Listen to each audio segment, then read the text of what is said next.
இந்த சுபமுத்துக்குமார் அங்கேயே தங்கி வவுனியால போயிட்டு இலங்கையில வவுனியால போயிட்டு 5 வருடங்கள் விடுதலை புலிக அவர்களுடைய வார் டாக்டிக்ஸ் பிளஸ் பாத்தீங்கன்னா அவர்களிடையே பாத்தீங்கன்னா ஆயுத பயிற்சி எடுத்தவர் தான் இந்த சுபமுத்துக்குமார்.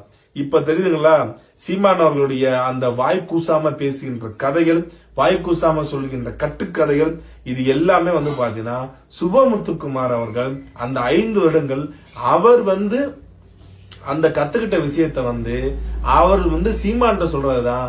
சீமான அதை எஸ்டாப்ளிஷ் பண்ணிக்கிட்டு இப்படியே நடந்துக்கான்னு சொல்லி கேவலமான கதைகளையும் பாத்தீங்கன்னா பிணைச்சுதான் விடுதலை புலிகளுடைய அந்த போரினுடைய அந்த இதையும் சரி, அதாவது அவருடைய ட்ரைனிங் மெத்தடையும் சரி கேவலப்படுத்தினது இந்த நாம் தமிழ் கட்சியை சேர்ந்த சீமான் அவர்கள் தான்.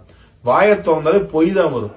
அது காரணம் என்னன்னா அவருக்கு அரைங்குறையமா சுபமுத்துக்குமார் சொன்ன கதையில அரைங்குறையமா காதல வாங்கிக்கிட்டு அதை கொலைச்சு போட்டு அடிச்சதுதான். நல்லா கவனிச்சு பாருங்க, சுபமுத்துக்குமார் சாகறதுக்கு முன்னாடி வரைக்கும் சீமானோட அந்த பொய் கதைகள் எதுவுமே இருக்காது.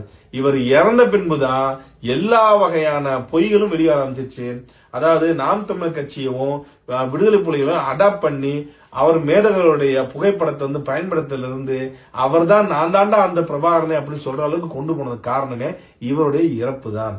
ஏன்னா இவர் பாத்தீங்கன்னா இவற்றிலிருந்து அந்த தமிழ் தேசிய சிந்தனையில் அந்த ஈழத்துல என்ன நடந்துச்சு, எவ்வளவு பிரச்சனை எல்லாம் ஃபேஸ் பண்ணாங்க, எப்படி எப்படிலாம் ஃபைட் பண்ணுவாங்க, எப்படி எப்படிலாம் போராளிகள் உருவானாங்க, எப்படி எப்படிலாம் போராளிகள் பாத்தீங்கன்னா ஆயுத பயிற்சி எடுத்தாங்க, இது எல்லாத்தையும் இந்த மாதிரி சுபமுத்துக்குமார் இருந்தா சாட்டை துறைமுகன் இன்னைக்கு இருக்க இடுமாவனம் கார்த்தி அரகுர கார்த்தி இது எல்லாமே பாத்தீங்கன்னா கையை கட்டிக்கிட்டு எல்லாத்தையும் உட்காந்து கேட்ட குரூப் என்ன ஆகுதுன்னா